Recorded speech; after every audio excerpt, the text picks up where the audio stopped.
In April 1933, Americans woke up to discover that owning gold had become a federal crime. Overnight, what had been a symbol of savings turned into contraband.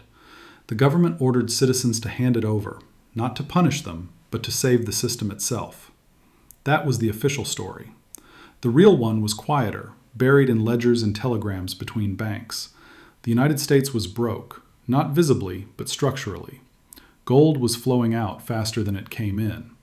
Each ounce that left meant fewer dollars the Treasury could issue. Confidence was evaporating, and confidence, not gold, was what truly backed the dollar. Roosevelt's decree was not a theft, it was a reset. The paradox is simple. The nation confiscated wealth in order to preserve wealth. That blueprint, the idea that private reserves can be nationalized in a moment of emergency, has never disappeared. It was filed away, refined, digitized. Today, nearly a century later, the same pressure is building again. Central banks print to survive, governments borrow to stay elected. Every dollar created must find an anchor, and that anchor, once again, is disappearing. In 1933, the crisis began when citizens hoarded gold. In 2026, it will begin when they hoard something else, digital, invisible, untaxed. The state will face the same equation: control the medium or lose control entirely. Some historians believe the gold confiscation was not about metal, but about narrative, about redefining what money means when confidence collapses. That logic hasn't aged, it has only changed shape. Because what happens when people stop believing in paper and start believing in code? The blueprint is already written. The tools are in place. The next president, whoever he is, will discover that the same emergency powers still wait in the drawer. History doesn't repeat in gold or in paper. It repeats in need. The world of 1933 was not poor. It was frozen. Factories stood silent, not because there were no machines, but because there was no trust. Money had stopped moving, and when money stops, everything stops.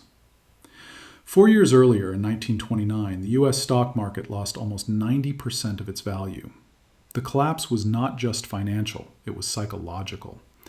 Millions believed that the system of endless growth had been broken forever. The dollar was still as good as gold, but few believed it would stay that way. The United States, like most nations at the time, lived under the gold standard. Each dollar could be exchanged for a fixed amount of gold, $20.67 an ounce. It was a promise carved into the architecture of global finance. But that promise had a flaw. It worked only when people didn't try to redeem it all at once. By 1931, panic spread across the Atlantic. Britain abandoned the gold standard. France hoarded reserves. International trade shrank by half. And inside the U.S., citizens, banks, and even cities began withdrawing their gold. The Treasury's vaults thinned. The gold that backed the dollar, the metal foundation of faith, was disappearing ounce by ounce. At the same time, unemployment reached 25%. Deflation gripped the economy. Prices fell, debts grew heavier, and the value of gold, the ultimate refuge, began to rise. The government faced a paradox it could not admit publicly. The stronger gold became, the weaker the dollar looked. Franklin D. Roosevelt entered office in March 1933. He inherited not just a depression, but a credibility crisis. The Federal Reserve had lost control of credit. The banks had lost the public's trust. People hid coins under floorboards and notes in mattresses. The economy had become a vault of fear. Within days, Roosevelt declared a bank holiday, closing every bank in the nation. He promised a reopening once confidence was restored. But confidence could not be legislated. It had to be engineered. The engineers were not economists in theory. They were strategists of survival. Behind closed doors, Treasury Secretary William H. Wooden, Federal Reserve officials, and a circle of advisors drew a radical conclusion. If the public would not release its gold voluntarily, the government would have to compel it. Not as punishment, but as stabilization. The goal was not to destroy private wealth, but to re-centralize control over monetary reserves. The mechanism had precedent. In wartime, nations seize ships, land, factories, anything vital to survival. In 1933, the battlefield was financial, and the weapon was trust. Gold ownership, they reasoned, was a fracture in national unity. To restart the system, that fracture had to be sealed. Few realized that the United States gold supply, about 6,000 metric tons, was already insufficient to back every outstanding dollar. The ratio was inverted. There were more claims than collateral. The illusion of convertibility had to be preserved at any cost. So Roosevelt signed Executive Order 6102. The public narrative spoke of stability, patriotism, recovery. But the internal memos, later declassified, revealed a deeper urgency. If citizens continued hoarding gold, the dollar would implode within months. The confiscation wasn't an act of choice, it was an act of necessity. This is where the modern era of monetary management began, when money stopped being a promise of metal and became a promise of government. And that shift, subtle at first, changed the DNA of capitalism itself. From that point forward, value was no longer tied to substance, but to control. The 1933 moment wasn't just a crisis, it was a decision to preserve the dollar by redefining what money was allowed to mean. By the spring of 1933, the crisis had reached its silent peak. The banks were reopening, but the people were not returning. Depositors stood in line not to invest, but to withdraw. Every gold coin that disappeared from circulation tightened the noose on the Treasury. Confidence had turned into quiet defiance. The math was brutal. For every $100 in circulation, there was barely $40 in gold to back it. The rest was faith, and faith was evaporating faster than the reserves themselves. The Federal Reserve's balance sheet looked strong on paper, yet inside, officials admitted what they could never say aloud. The dollar was no longer fully redeemable. A currency backed by gold requires symmetry. Every note must represent something real. But when production halts and debts pile up, the paper multiplies while the metal does not. The system becomes top-heavy, like a tower built on sand. That was the invisible breaking point of 1933. Roosevelt's administration knew that without intervention, the U.S. would face the same fate as Austria and Germany a decade earlier: a run on reserves, a currency collapse, and eventually social breakdown. But there was no consensus on what form the rescue should take. Economists debated whether to devalue the dollar or defend it.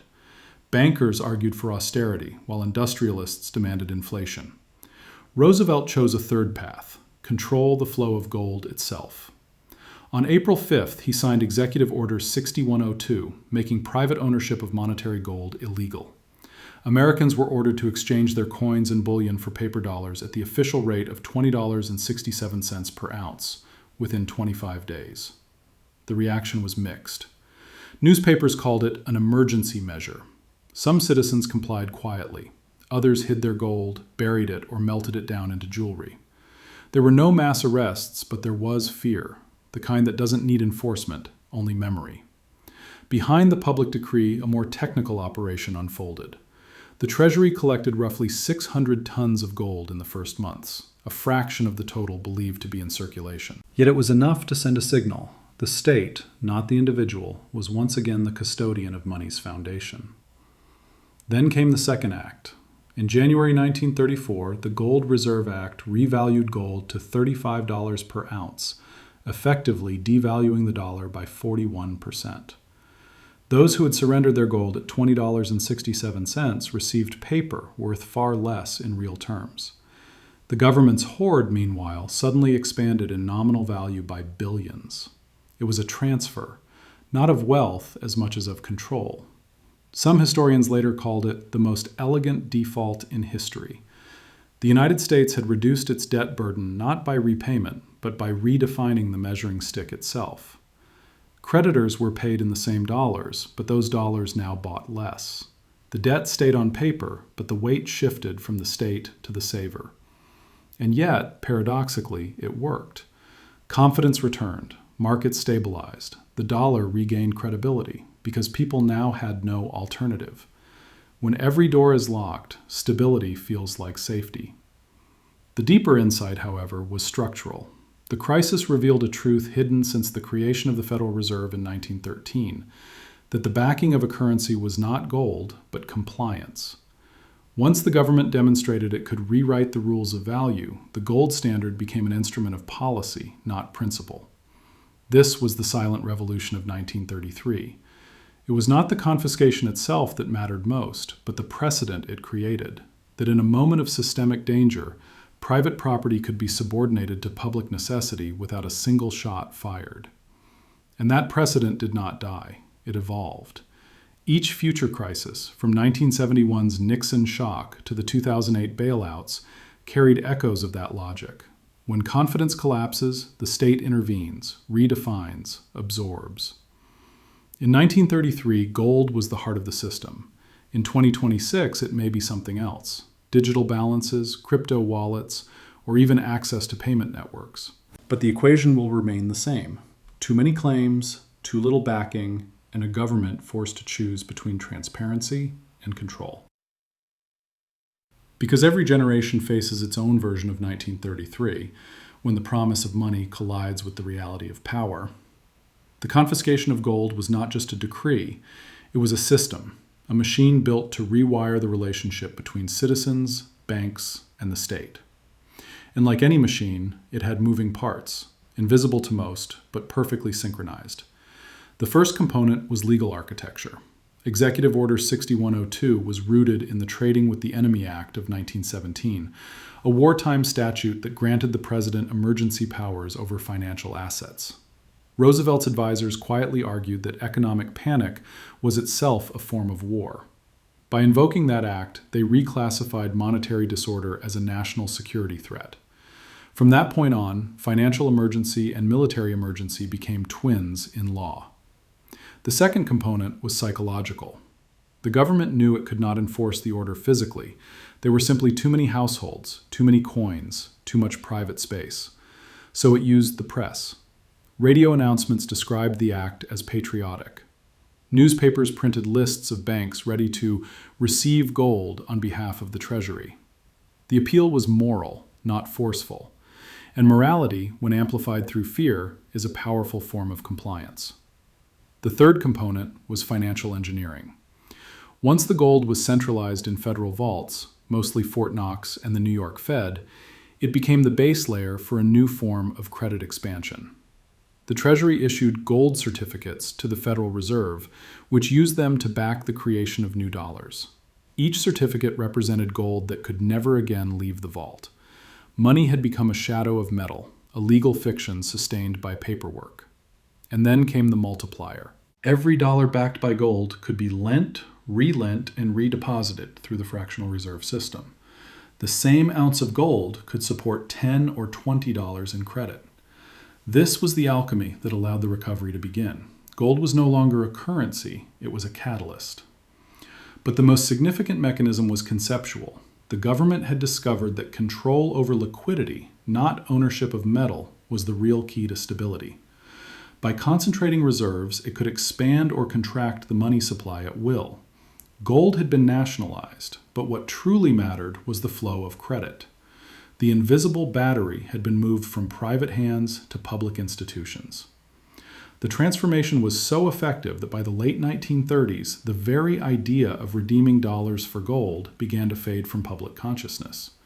Money had been detached from its origin, yet people continued to behave as if the old guarantee still existed. It was a collective illusion, carefully maintained. This is how a crisis becomes a system. What began as an emergency decree evolved into policy, then into doctrine, and finally into memory.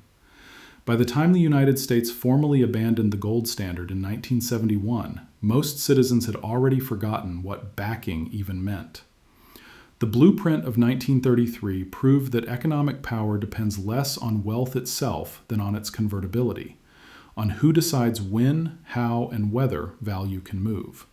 That's why similar mechanisms appear in every monetary age.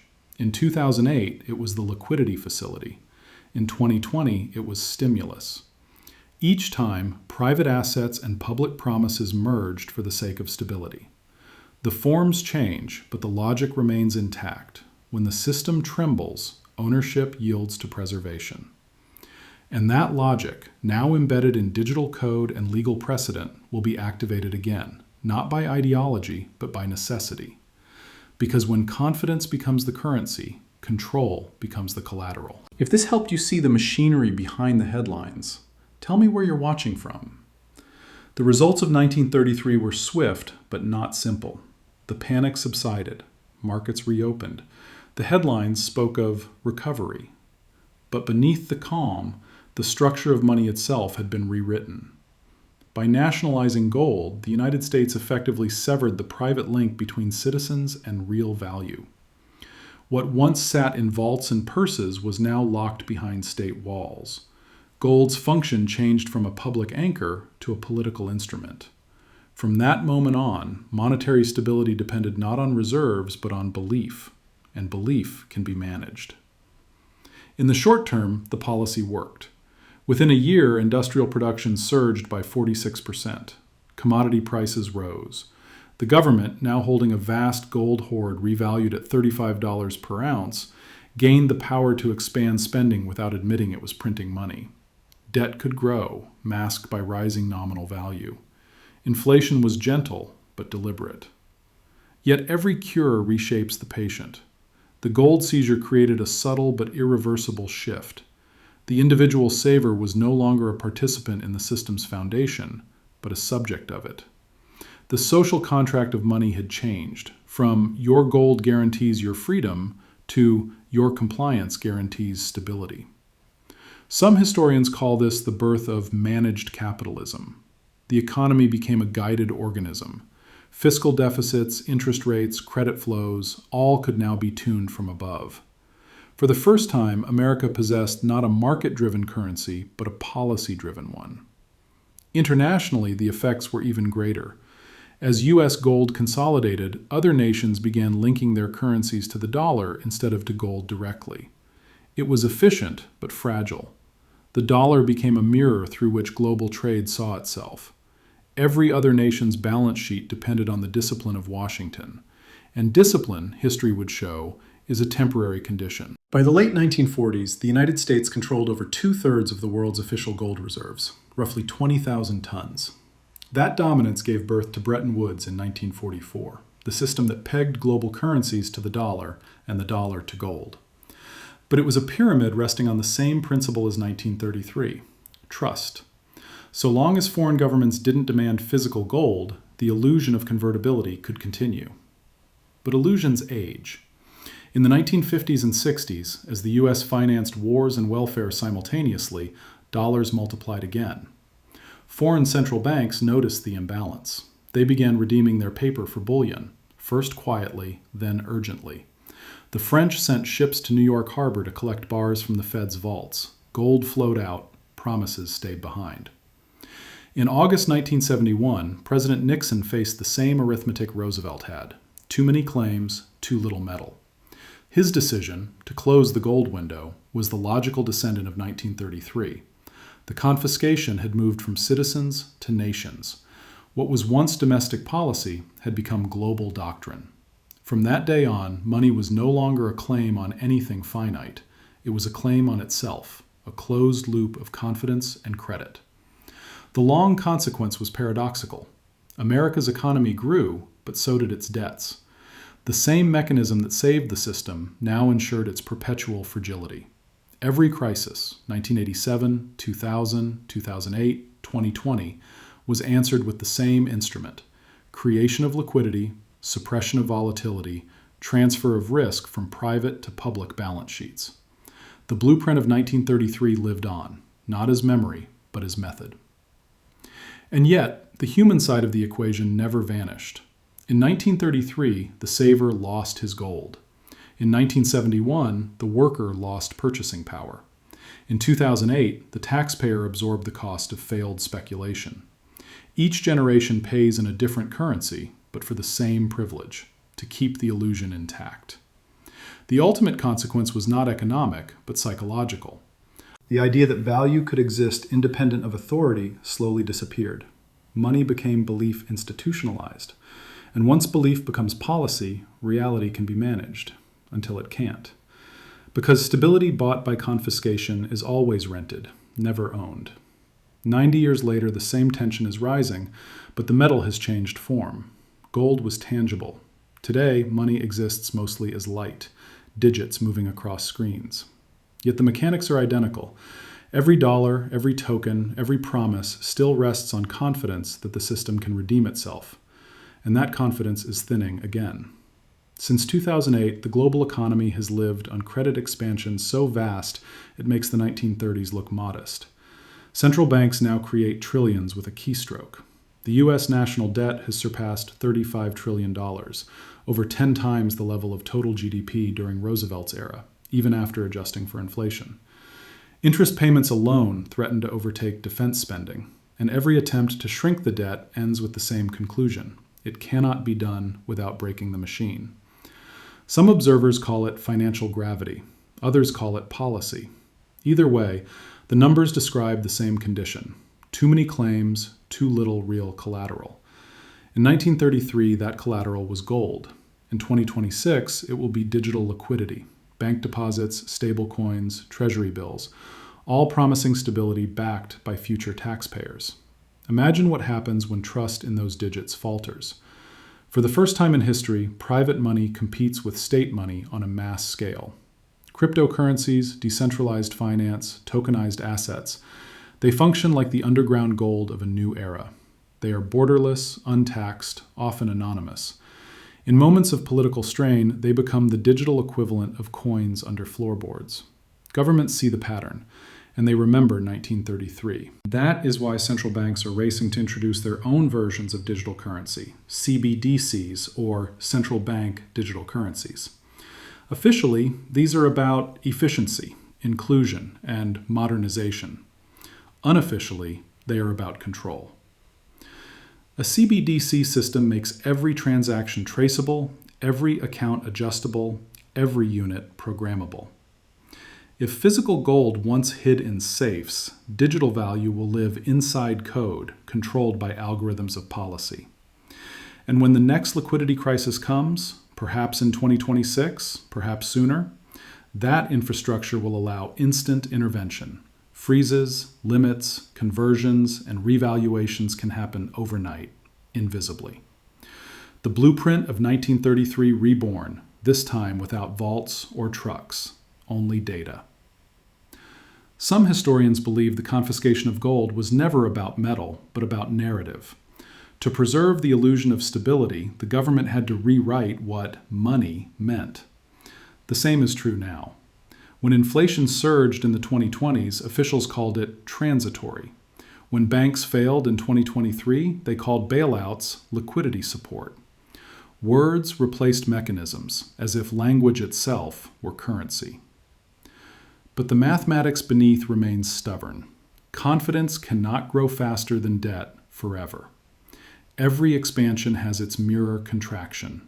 Every stimulus becomes tomorrow's shortage. The moment the public starts to hoard, whether gold, cash, or crypto, the system confronts its reflection again. And here lies the paradox. The more digital and efficient money becomes, the more fragile its trust structure.